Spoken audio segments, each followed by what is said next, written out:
Dwight Howard is not a Hall of Famer. That's a trash narrative. Let's go. Al 1 de Mayo. Hello and welcome in to another edition of Trash Narratives. I am your host, the Sam D. And what I do here is I take popular sports takes and opinions and I tear them down to shreds. Kick people out of Hall of Fames, destroy people's legacies. So if you like that type of content, you know what to do. Hit the subscribe button, the like, and the notification bell, all that good stuff. So how do we get here with the notion that Dwight Howard is not a Hall of Famer? Well, I don't know about your timeline, but mine has been lit with just ridiculous sports takes. Like, people are on this soapbox crazy during this quarantine and chill. I mean, you're getting Mount Rushmore stuff. You're getting top 5 at this, top 5 at that. You're getting this immortal's better than this immortal. You know, I've seen Charles Woodson slander. I've seen Steve Nash greater than Jason Kidd takes out there. Like, this is a wild time right now to be online with sports. But I legitimately thought that the whole Dwight Howard not being a Hall of Fame thing was dead. I thought that was out of here. I thought that was cremated, buried, however you want to call it. I thought that was done. But apparently it wasn't. I was seeing polls. I was seeing a lot of tweets. Like, just search Dwight Howard Hall of Fame on your timeline and see what pops up.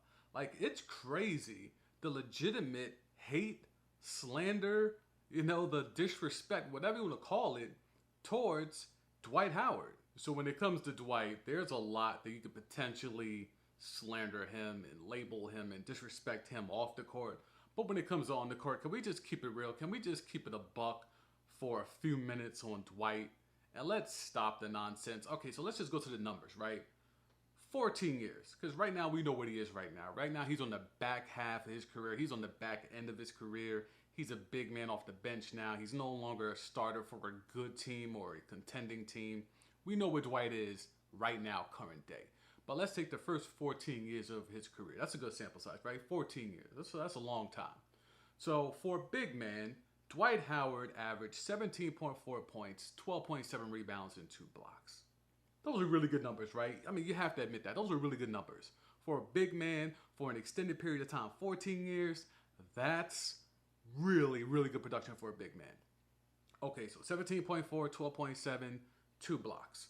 Okay, can you name in all league history, so the long, illustrious history, especially what this league is with the NBA and big men, can you name how many big men have better numbers for a 14-year stretch, their first 14 years? Who has better numbers than those numbers I just gave you about Dwight? So who has better numbers than 17.4 points, 12.7 rebounds, and 2 blocks? Kareem. I'll give you Kareem. So, Cat, the GOAT, however you want to call him. He has better numbers than that. You having trouble giving me someone else? All right, I'll help you out. Elvin Hayes. Dominant big man, right? Elvin Hayes equal to better numbers than that 17.4, 12.7, and 2 blocks. Can you give me someone else? What happened? How come you're not? I'm hearing. I'm not hearing nothing. I mean, but if Dwight's not a Hall of, then why? How come you're not able to give me any more? I mean, but it's Dwight. He's not that nice, right? So, should be easy to find. How come it's taking you so long to find someone? Yeah, that's it. It's just Kareem and Elvin Hayes. Like, that's it. Nope. Not David Robinson. Nope. Not Hakeem. Not Patrick. Not Alonzo. Not Dikembe. Nope. Not Shaq. Nope. In one of these episodes of Trash Narratives, we're going to have that Shaq conversation because I love Shaq. Yeah, just one of these episodes we'll go there. Only 2 people have put up better numbers, equal to better numbers, than Dwight has over the first 14 years of their career. And that's in the history of the league.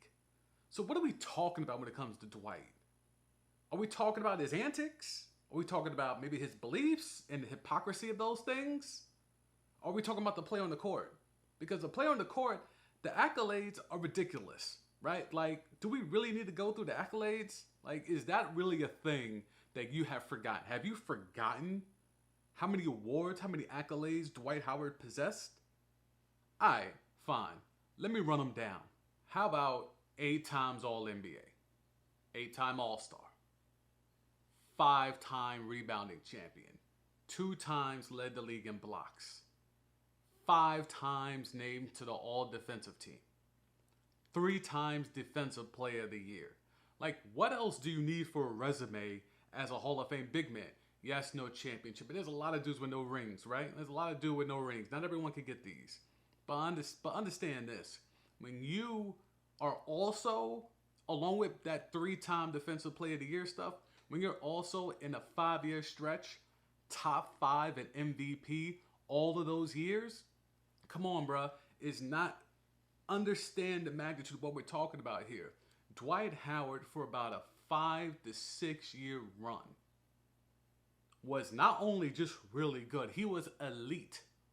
And that's what we need to focus on when we're talking about Hall of Fame. We're talking about immortals, luminaries, game-defining, game-changing players.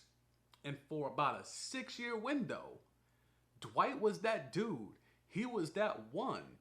So let's slow down and relax and focus on the good things that Dwight did. Because I got hella heat for the things that he did that weren't so good off the court. But again, we're talking about on the court, is he a Hall of Famer? Yes. This is something that I actually brought up on last week's Pick a Pop podcast. That's my All-NBA podcast. I'll leave a link up here and also down below in the description. But this is something I've been talking about, honestly, for years. But specifically last week, I talked about how the quality of player that they're letting into the Basketball Hall of Fame has been watered down. I mean, I know it's the Naismith Memorial Basketball Hall of Fame, so it's not just NBA. I get all of that. I understand that you can make contributions to basketball in other areas outside of the NBA, but I think that's allowed a lot of people to kind of sneak in there who really don't belong. Like, let me just be real with you. As a big man, do you consider Dwight Howard to be less than Vlade Divac? Like, seriously, like, who's taking Vlade over Dwight Howard at their apex? If you do, then me and you can't talk basketball. I cannot talk basketball with you if you're honestly going to look me in the face and tell me that you would take Vlade Divac, the dude that was traded for Kobe, the dude that gave up that back tap that allowed Big Shot Bob to put that dagger into the Kings championship hopes. If you want to put that dude over D12, then I can't talk ball with you. It's just something we just can't have that conversation because we're not looking at the same thing. Like, you even want to go Alonzo Mourning. Like I said, he did not have numbers equal or better than Dwight over the first 14 years of his career. Now, Alonzo's in the Hall of Fame, and I'm a big Georgetown guy, Hoya Saxon. That's the team I grew up watching that meant something to me. And so Alonzo was in my era of when I was locked in on Georgetown hoops. But let's keep it real, dog. Peak Alonzo or peak Dwight? Like, it's a wash. It's a no contest. Like, Alonzo was not that dude in comparison to Dwight. Do you want Charlotte Alonzo or Orlando Dwight? Okay, you want to say that was too small of a sample size? Okay, cool. You want Miami Heat Alonzo or Orlando Dwight? Come on, dog. Like, let's be clear on what this is. Dikembe, another Georgetown guy. Loved Dikembe in college. When he got to the league, solid, but he was exposed for what he was, the lack of an offensive game. The same thing that some people try to tear down Dwight about, even though 17 points is more than a lot of these big men I'm talking about. So Dikembe, now he's got one more Defensive Player of the Year trophy than Dwight, but when it comes to everything else, come on, dog. You want Denver Dikembe or Orlando Dwight? You want Atlanta Dikembe, Philly Dikembe, or Orlando, or even Houston Dwight? Even Houston Dwight was out here killing. Double-double machine with some blocks. Helped get the Bears to the Western Conference Finals and was incorrectly blamed for them losing in the Western Conference Finals. Like, even Houston Dwight, I would put up against Denver Dikembe or even Atlanta or Philly Dikembe. Like, what are we talking about? But yet and still, there's this public perception about Dwight Howard, and I know a lot of it is tied to the antics, and y'all remember what he wanted to do with the logo? Right. So I understand that there's a lot to get there with Dwight. But when it comes down to the fact that in 7 straight seasons, or I think it's 7 different seasons, he got 1,000 rebounds. So he's the 11th person ever to get 1,000 rebounds in the season.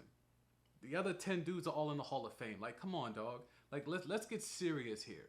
Like, even his own peers. Like, I remember Antoine Walker, he was out there. He went out on the limb and said, yo, if Dwight gets in, then he should get in. Slow down, Twan. Like, I love the shimmy more than others, but nah, dog, not you. If Dwight gets in, it's because he should be in.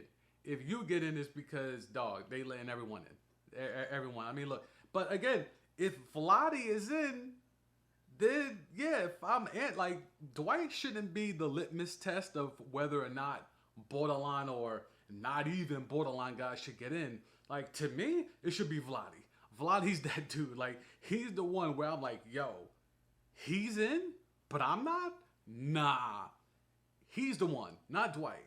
Stop looking at Dwight as the borderline guy, because he's not. You don't win 3 Defensive Player of the Years, 5-time rebounding champion. You don't do all the accolades I listed, 8-time All-NBA. You don't do all that stuff. It's only you, the GOAT, and Elvin Hayes in terms of 17.4, 12.7, and 2 blocks. No. He's not the one. Vlade? I mean, can we talk about Robert Parrish?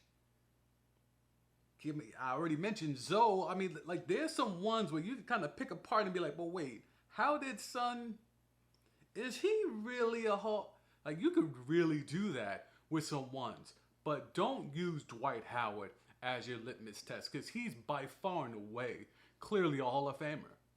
So, look, I get it. There's a notion that Dwight Howard wasn't that good at basketball. I don't know where you're getting it from. Maybe Shaq is the one that we're all getting it from, because Shaq has a thing against Dwight because of the whole Superman thing, because apparently Shaq's the only person in the world who can claim Superman. I mean, I'm sure Shaq's the only person in the world that has a Superman tattoo. At least Dwight didn't go that far. He just called himself Superman, put on the cape, and did that dunk. That wasn't really a dunk, but yeah, it's a whole nother. Yeah, so look, I know Shaq hates Dwight.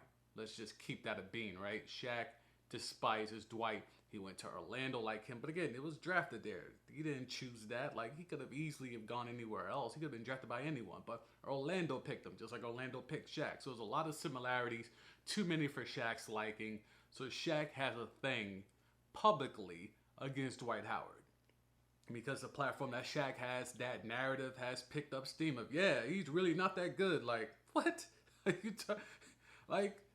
I mean, you could make a case that Orlando Dwight was more impactful than Shaq Orlando. Like, you could, today's not that day, but it's coming.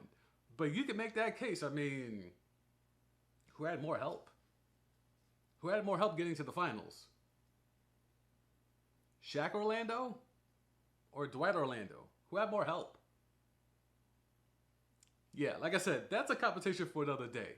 But Shaq has been the one really putting the battery in everyone's back about not liking Dwight Howard. Now, again, there's a lot of off-the-court stuff that can make you not like Dwight Howard. There's a lot of locker room stuff that can make you not like Dwight Howard.